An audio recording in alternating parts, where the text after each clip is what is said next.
오늘 하나님께서 저와 여러분에게 주시는 말씀은 마태복음 19장 1절로 12절 말씀으로 사명의 동력자 58-1강 첫 번째 시간 함께 은혜 나누기를 원합니다. 본문은 바리새인이 와서 예수님께 묻는 질문을 합니다. 물론 바리새인들이 예수님을 시험하려고 물어보는 게 예수님 이혼해도 됩니까? 이혼할 수 있습니까? 예수님이 절대 안 된다. 그 말을 들은 제자들이 이 질문을 바리새인이 넘어뜨리려고 했는데 예수님이 절대 안 된다. 이렇게 하니까 그 옆에 있던 제자들이 놀라서 아내를 버리지 못하고 평생 책임지고 살 바에는 결혼을 안 하는 게 더 낫겠습니다. 이 정도로 아내를 버리는 것이 그때 당시에 체제화되어 있었습니다.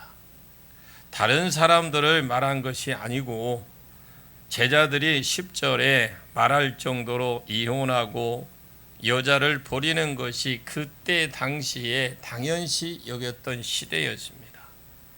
하나님 백성이라는 사람들이 어쩌다가 이 지경까지 되었을까요?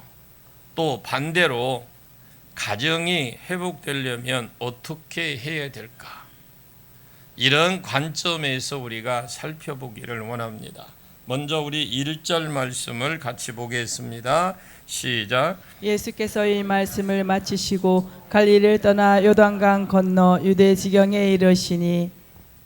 지금 예수님께서 이 말씀을 마치셨다 이 말은 앞에 우리가 용서에 대해서 이미 말씀을 했어요. 이 말씀을 마쳤다라는 거거든요. 마태복음이 순서대로 기록된 책이거든요. 요한복음은 거의 교훈대로 기록이 되고 마태복음은 순서대로 거의 기록이 되었는데 그 사이사이에 어떤 교훈이 있고 가르침들이 많아서 그렇지 거의 순서대로 기록된 것이고 가장 순서대로 기록된 편은 누가복음이겠죠. 예수님께서 이 말씀을 마치셨다 이 말은 용서에 대한 가르침을 마치시고 앞에 우리가 용서에 대해 배웠습니다. 앞장에서 예수님이 마태복음 16장 21절 그리고 17장 이런 곳을 말한 것처럼 예루살렘에 올라가서 장로들과 서기관과 바리새인과 이런 사람들 의해서 죽으시기를 위해서 예루살렘으로 올라가시는 장면이 나옵니다. 갈릴리에서 예루살렘으로 가는 길 두 가지 경로가 있는데 서쪽으로 갈릴리 쪽으로 가면 서쪽에서 사마리아에 걸쳐서 내려오는 길도 있고 또 동편 쪽으로 요단강 동편으로 베레아 지역으로 지나고 여리고에 있는 근처에 요단강을 건너서 예루살렘으로 올라가는 길이 두 개가 있습니다. 동편 베레아로 해서 여리고 쪽으로 앞으로 2주 동안 우리가 2주 동안 설교를 이 소경이 낫는 것, 그 열명이 나병이 낫는 것 이것들이 2주 동안 계속 나올 겁니다. 이 삭개오는 이런 것들을 다 여리고를 있는 거예요. 여리고에서 말한 건데 자 2절 보겠습니다. 2절 같이 읽습니다. 시작. 큰 무리가 따르거늘 예수께서 거기서 그들의 병을 고치시더라. 여기에 큰 무리가 따르다 예수님께서 그곳에서 그들의 병을 고쳤습니다. 오랜만에 예수님이 절기를 지키려고 이 베레아 지역을 지나가니까 예수님을 아는 사람들이 전부 다 나와서 예수님을 환영했습니다. 누가복음 10장 1절 말씀에 전례대로 가르치더라. 여기에 전례대로란 그냥 가르치고 병 고치고 다르게 말하면 예수님의 고유 사역인 3대 사역을 하셨다라는 거죠. 예수님이 3년 동안 여기를 왔다 갔다 했으니까 복음 전파 안에도 이미 예수님에 대한 소문이 그곳에 쫙 퍼져 있습니다. 또 잘 알고 있고, 그래 예수님을 믿는 것이 더 거의 다 믿으니까 복음 전파는 점점 줄어들고 가르침과 병고침 쪽으로 집중해서 그곳에서 일어났습니다.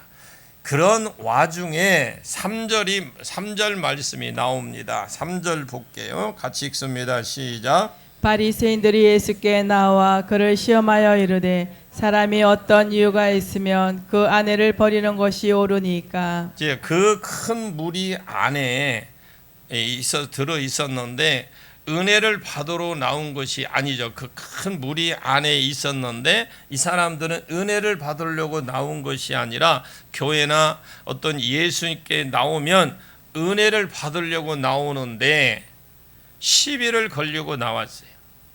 교회를 넘어뜨리려고 온 그런 사람들이 있습니다. 여기는 바리새인들이 그때 당시에 예수님을 시험하고 넘어뜨리려고 했어요. 이 사람이 어떤 이유가 있으면 그 아내를 버리는 것이 옳습니까?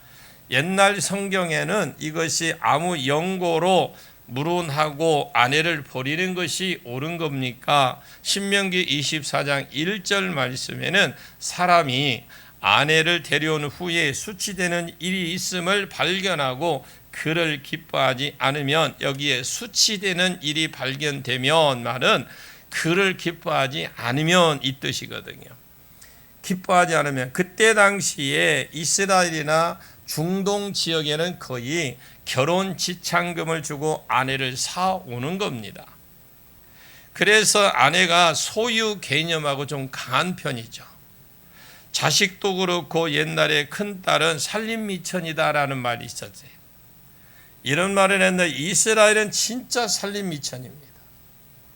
돈 가지고 가서 사왔으니까 큰딸, 이렇게 큰딸뿐만 아니라 작은 딸이든 간에 이쁠수록 프리미엄이 더 올라가겠죠. 아내도 돈 주고 자기가 사서 왔기 때문에 소유 개념이 굉장히 강합니다. 데리고 왔는데 수치되는 일이 발견이 됐어. 그런데 내가 그냥 그 수치되는 일이 있지만 좋으면 데리고 살 건데, 그리고 기뻐하지도 않는다 하면 이혼 종서를 써주어서 내보내라 이 말입니다. 여기에 수치되는 아니면 나는 밥을 타는 것을 타면은 냄새가 나서 싫은데 뭐 그런 것들이 있잖아요. 이런 것들. 그래서 이 여자는 내보내는 이유는 이혼 증서에다가 밥을 잘 태움. 이래서 내보내면 또 다른 사람이 이분과 결혼하게 되면 뭐예요? 나는 밥 태워도 누룽지 잘 먹는다 하고 받아줄 수 있도록 그렇게 이혼 증서를 써주라 이 말이었어요. 이해 가십니까? 자, 그러면 예수님이 아내에게 무슨 잘못한 것이 발견되면 예수님 아내를 버려도 됩니까? 아니, 안 된다 그랬어요. 근데 신명기 24장 1절에 있는 이 수치는 일이 무엇이냐면, 따라 그 당시에 납비 중에서 두 대가가 두 분이 계셨는데 이분들이 가르침이 조금씩 다른 겁니다. 하나는 이 삼마라는 사람이 있고 하나는 힐렐이라는 사람이 있어요. 이 두 대가가 가르침인데, 삼마라는 사람은 무엇이라고 가르쳤느냐? 수치되는 것이 간음이다. 이혼 종서를 써서 내보내라. 그래서 수치되는 일을 간음으로 보았고 간음한 것 외에는 이혼이 안 된다. 자, 이제 삼마는 그렇게 가르쳤어요.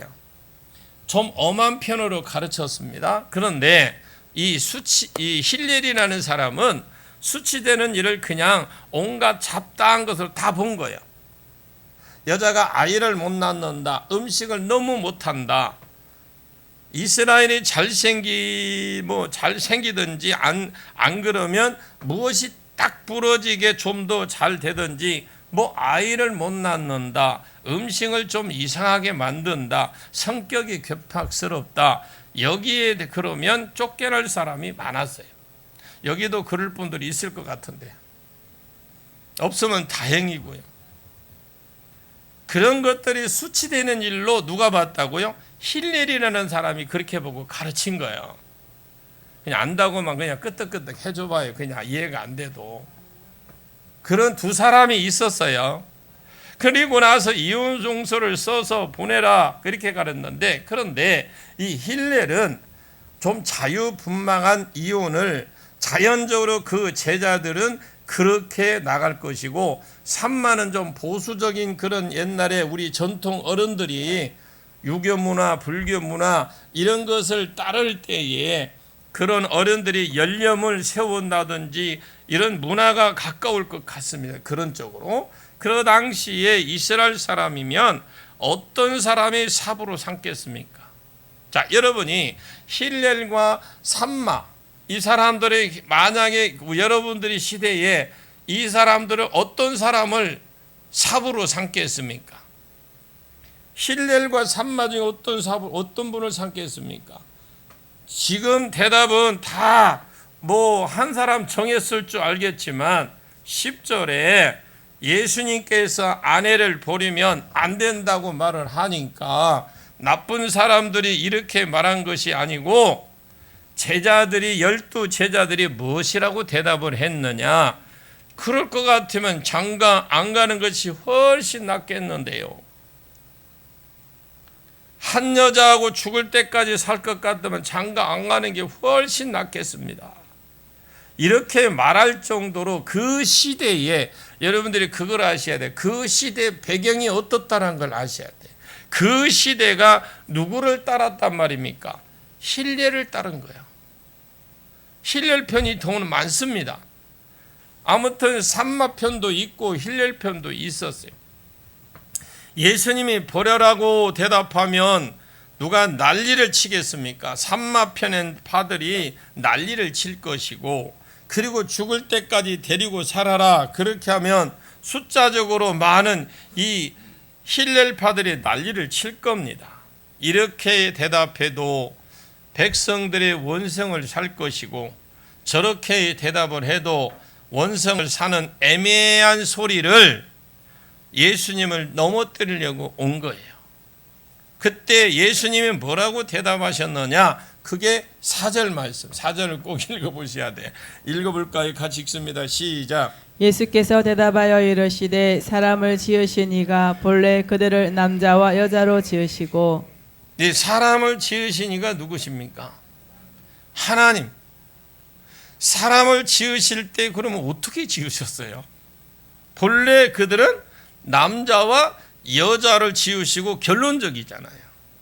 창세기에 사람을 만든 말이 두 장이 나와요. 두 장이 나오는데 창세기 1장 26절에서 28절에 우리가 우리의 모양대로 우리의 형상을 따라 사람을 만들고 그로 공중의 새와 땅에 있는 거죠. 땅과 땅에 기는 것과 바다의 물고기 다스리게 하자 하시고, 하나님 자기 형상 곧 하나님의 형상대로 남자와 여자를 만드시고 그들에게 복을 주어 이르시되 생육하고 번성하고 땅에 충만해라, 땅을 정복해라, 땅에 있는 모든 것을 다스리라. 아멘. 그렇게 하시고 하나님이 사람을 남자와 여자를 만드셨어요. 다 다스리라는 말은 짐승을 잡듯이 잡으라는 말이 아니고 하나님 대신에 잘 관리하고 지도하고 보호해 주고 이런 말이거든요. 근데 이것이 창세기 1장의 총문이라고 할 수 있는데, 이 전체 창조라는 말이 창세기 2장 15절에 하나님이 사람을 만드시되 하나님의 형상대로 만드시고 그를 에덴 동산으로 이끌으셔서 하나님이 지으신 동물과 모든 식물을 대신 하나님 대신에 다스리게 만들었어요. 창세기를 했는데 전혀 안 들은 것 같이 어디 지나가다가 온 사람 같이 그러고 있으면 진행상 좀 뭔가 반응을 좀 보이시길 바랍니다. 열심히 설교를 하는데 그냥. 그런데 그때 원래 하나님이 남자만 만드셨잖아요. 남자만 만들고 하나님 대신에 그 하나님의 그 창조한 그 에덴 동산과 에덴 동산을 중심으로 한 모든 세상을 내가 내 형상을 가졌으니까 내 성품을 가지고 내 지혜를 가지고 하나님의 실력을 가지고 하나님의 모든 그 좋은 것들이 아담에게 다 안에 있었어요. 죄성도 없었죠. 내가 내 형상대로 지혜도 있고 선한 마음도 있고 총명도 있고 능력이 있으니까 네가 내 대신에 내가 창조한 세상을 내가 네한테 반장, 요즘에는 주장 완장을 채워줄 테니까 하나님이 딱 채워주시고 하나님의 형상대로 사람을 만들고 그 사람에게 하나님이 만드신 세상을 부탁을 한 거예요.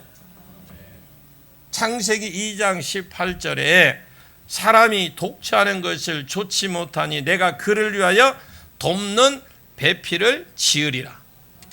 아멘. 공동 번역의 정관사가 써져서 그 일을 도울 짝을 지어줬어요. 결혼을 한 번도 안 해본 사람은 모르겠지만 해본 사람은 그래도 아멘이라도 해봐. 짝을 지어줬다라는, 짝을 만나 내 일을 하나님이 도울 짝을 붙여줬다는데 이제 좀 살아보니까 뭐 좀 거시기해요? 더 살아갈수록 은혜가 있고 사랑이 넘치기를 축원합니다.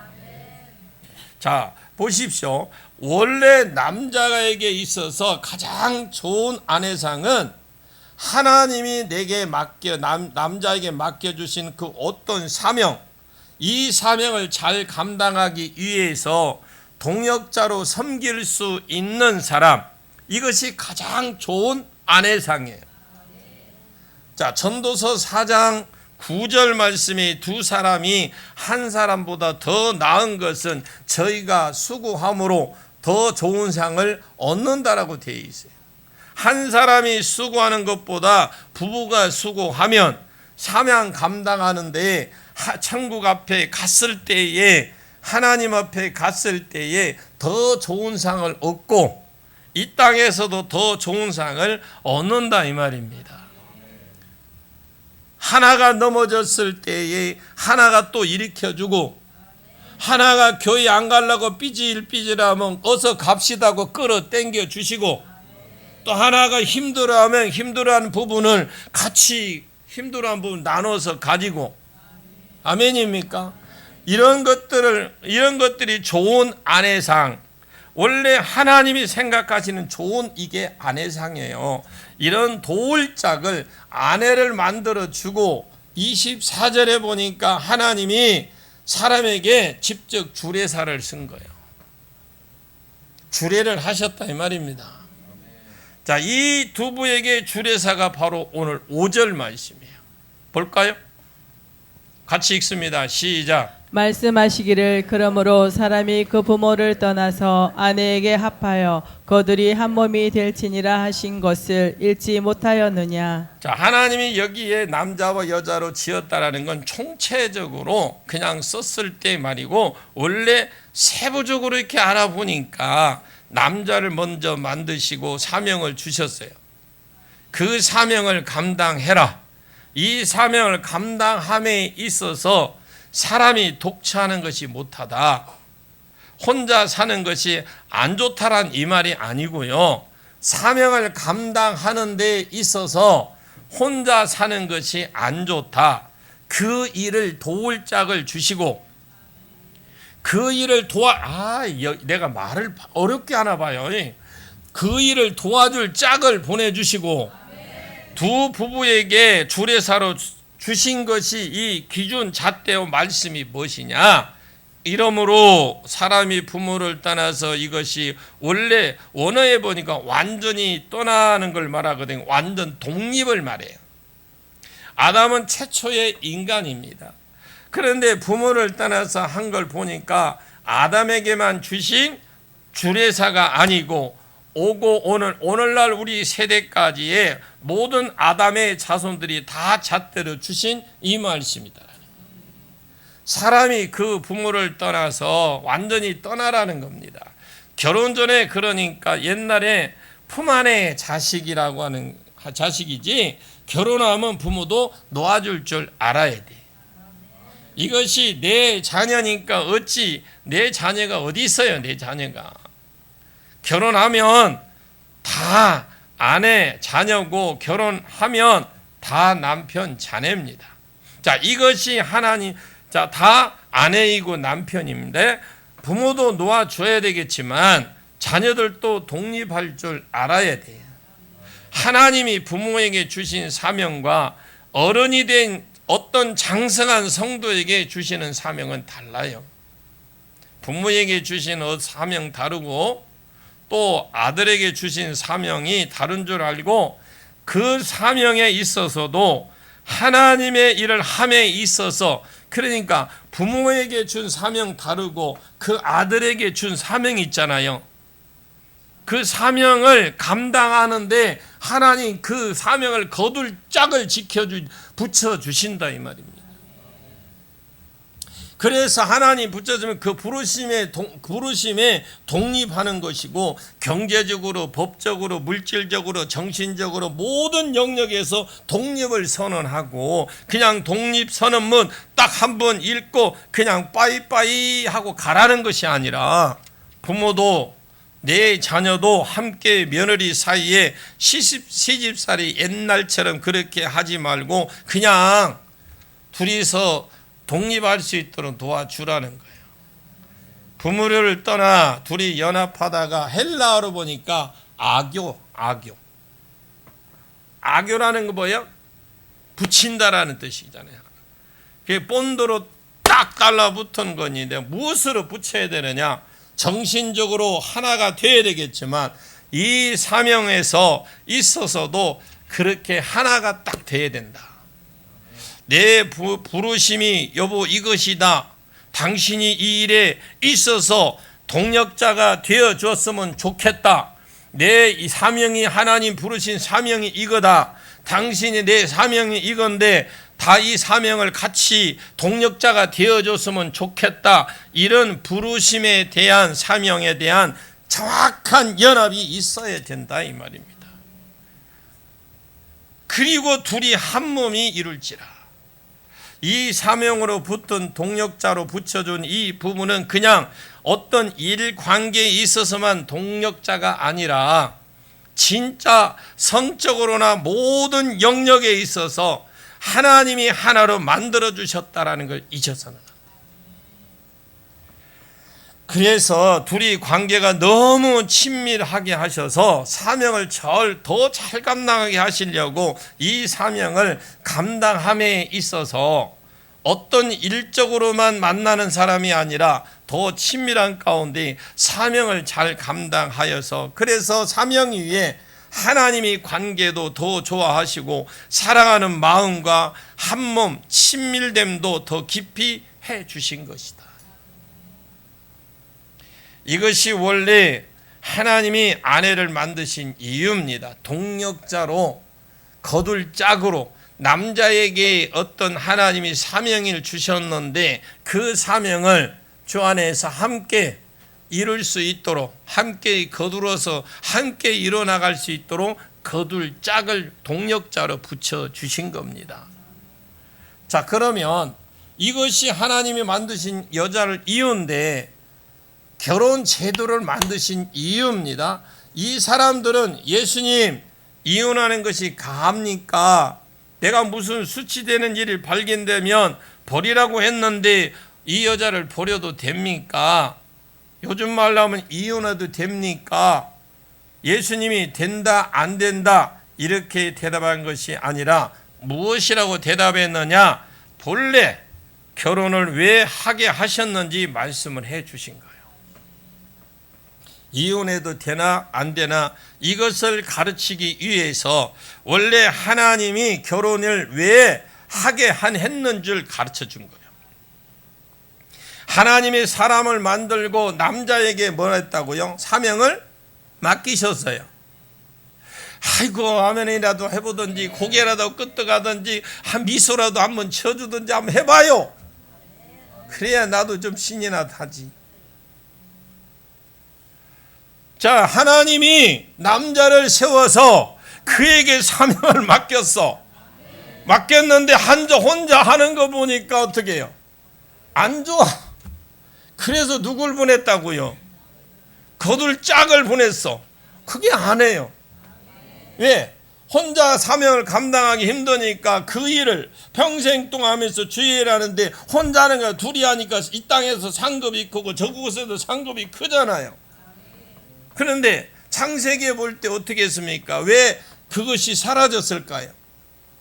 아담이 범죄한 이후에 쭉 훑어 내려오면 사람의 딸들과 하나님의 딸들과 결국 결혼을 하니까 처음에는 그래도 그동안에 제사를 지냈던 것이 있었기 때문에 그 제사를 지냈지만 안 믿는 사람하고 결혼을 하다 보니까 한 번쯤 두 번쯤 결국 빠져서 세상으로 가버렸잖아요.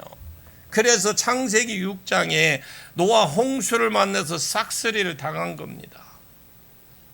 그리고 노아만 딱 그 가족만 남겨서 다시 하나님께서 회복해 주시고. 여러분, 아내는 동력자입니다. 거둘 짝이다 이 말이에요. 그래서 하나가 되어서 한번 잘 섬겨봐라. 그러면 육적으로도 더 깊은 관계 속에서 사명을 감당하도록 그냥 단순한 어떤 계약 관계가 아니라 한 몸 됨을 복으로 주셨다. 그러면서 6절 말씀을 주시는 거예요. 6절 같이 보겠습니다. 시작. 그런즉 이제 둘이 아니요 한 몸이니 그러므로 하나님이 짝지어 주신 것을 사람이 나누지 못할지니라 하시니. 자, 그런즉 사명을 위해서 하나님이 연합시켜 주셨죠. 부모로도 독립하게 하고 연합시켜 주시고 한 몸이 되게 했습니다. 그런즉 하나님이 사명을 위해서 한 몸 되게 하셨은즉 이제는 둘이 아니요 한 몸이다 이 말이에요. 그러므로 하나님이 짝을 지어주신 사람은 나누지 못할 것이다. 하나님이 사람을 지은 많은 목적도 있지만 사명을 굉장히 하나님 중요하게 생각하세요. 그 사람들에게 사명을 맡기고 이 사명을 위해서 한 몸을 만들어 주신 하나님의 어떤 계획이 있고 하나님의 어떤 뜻이 있었다라는 거예요. 그런데 하나님의 어떤 사명을 위한 뜻을 가지고 계획을 가지고 남자와 여자로 부부로 딱 하나로 만들어 주셨는데 그것을 사람이 임의대로 자기 마음대로 나눌 수 없다 이 말입니다. 하나님 계획대로 했는데 그 사람 안에 당사자들도 부모도 친구가 다 있어요. 어떤 사람이라 할지라도 심지어 자기가 당사자라 할지라도 하나님이 짝지어 주신 것을 사람이 나누지 못할 것이다 하고 여러분 말뚝 아시죠? 말뚝을 쾅쾅 박아 놓은 거예요. 그랬더니 7절과 8절 무리들이 이렇게 묻습니다. 7절 8절 볼까요? 시작. 여짜오되 그러면 어찌하여 모세는 이혼 정수를 주어서 버리라 명하였나이까? 예수께서 이르시되 모세가 너희 마음의 완악함 때문에 아내 버림을 허락하였거니와 본래는 그렇지 아니하니라. 여짜오되 그러면 어찌하여 모세는 이혼 증서를 써서 버리라고 명했습니까? 신명기 24장 1절에 그것이 명령어가 아닌 좀 이상하게 강하게 좀 명령인데 강하게 표현을 해놨어요.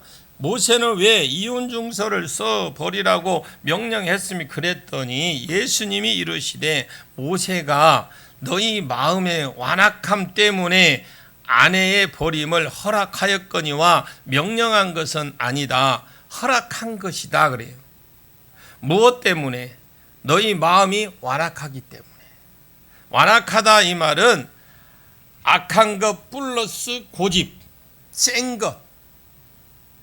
너희 마음이 타락에서 악한 데다가 그 죄악 가운데 머물러 있고자 하는 그 고집이 참 세다. 그것이 완악하다. 이게 헬라어 뜻입니다.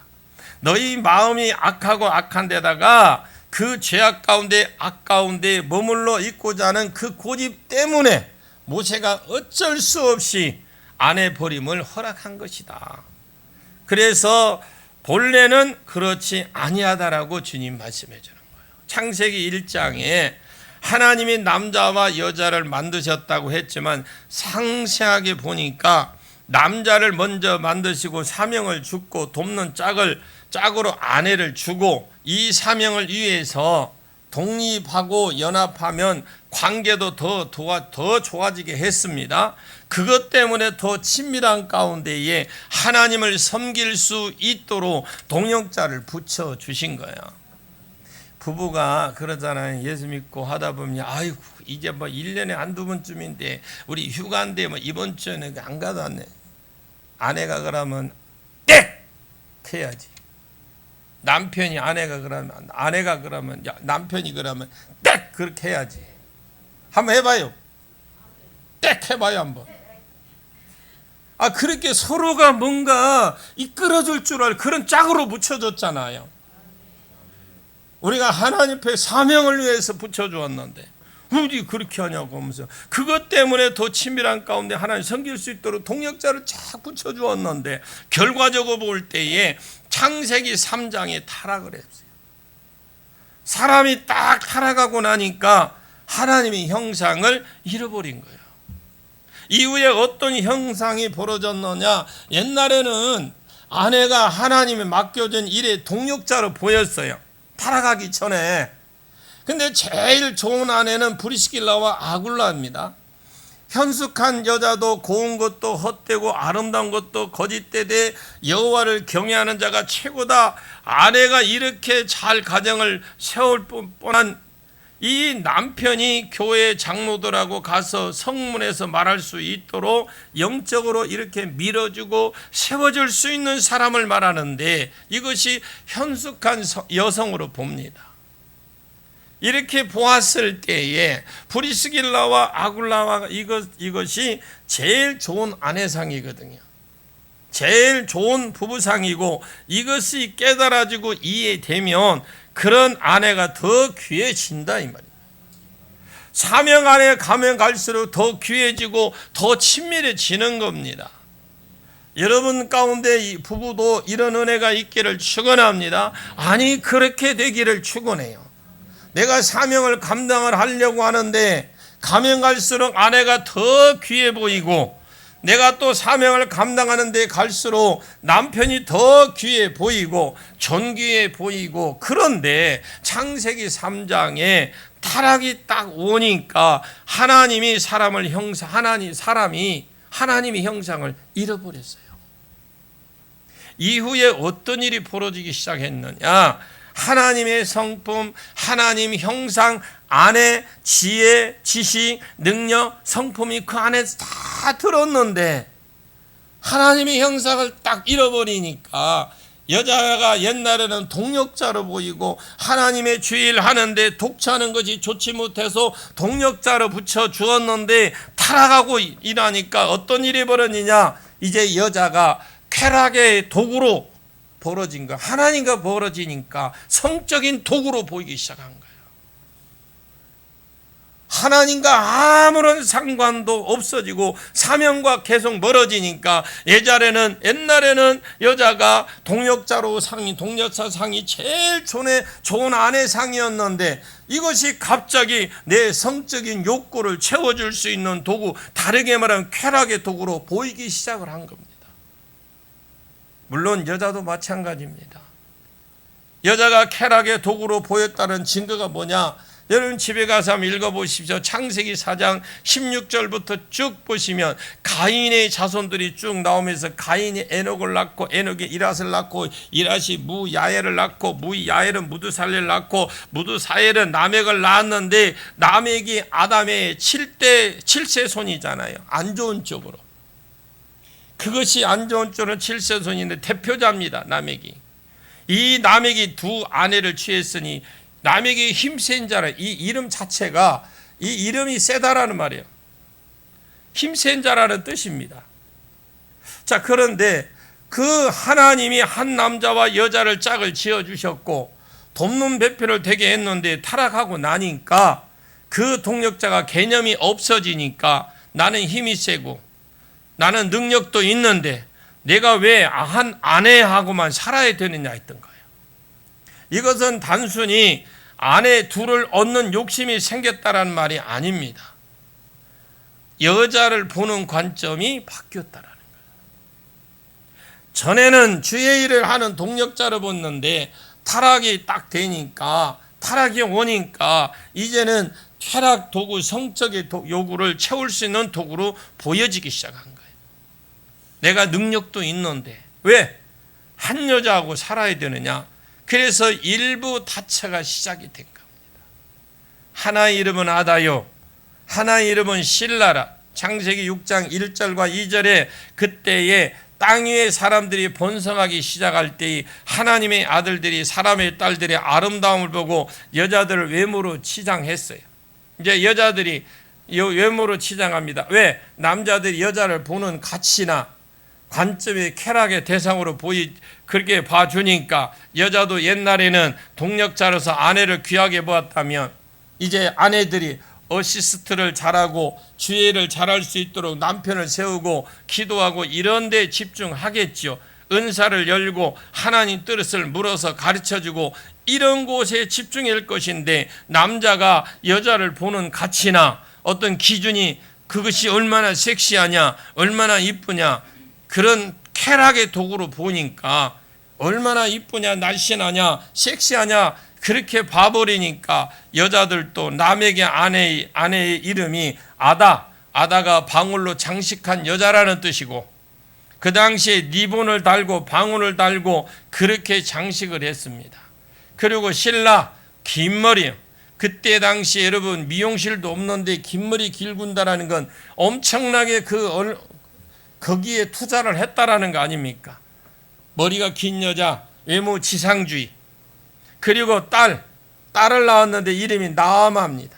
나아마는 기쁨조입니다. 사람을 기쁘게 하는 여자다 이 말이에요. 히브리어로 자꾸 남자를 기쁘게 하는 쪽으로 관심이 가고 주렁주렁, 그래 문화 방울로 장식이 막 긴 머리에 코에 달고 귀에 달고 막 온데 다 달고, 이것을 안 믿는 여자들의 모습이었고, 그러니까 어떤 일이 벌어졌느냐, 오후 시간에 다 마무리하도록 하겠습니다. 기도하겠습니다. 참으로 고마우신 아버지 하나님, 감사합니다. 사명의 동력자로 붙여주신 그 사명 잘 감당하고 그 동력자로서 사명을 감당할 수 있도록 은혜도 주시고 능력도 허락해 주시옵소서. 예수님의 이름으로 간절히 기도하옵나이다. 아멘.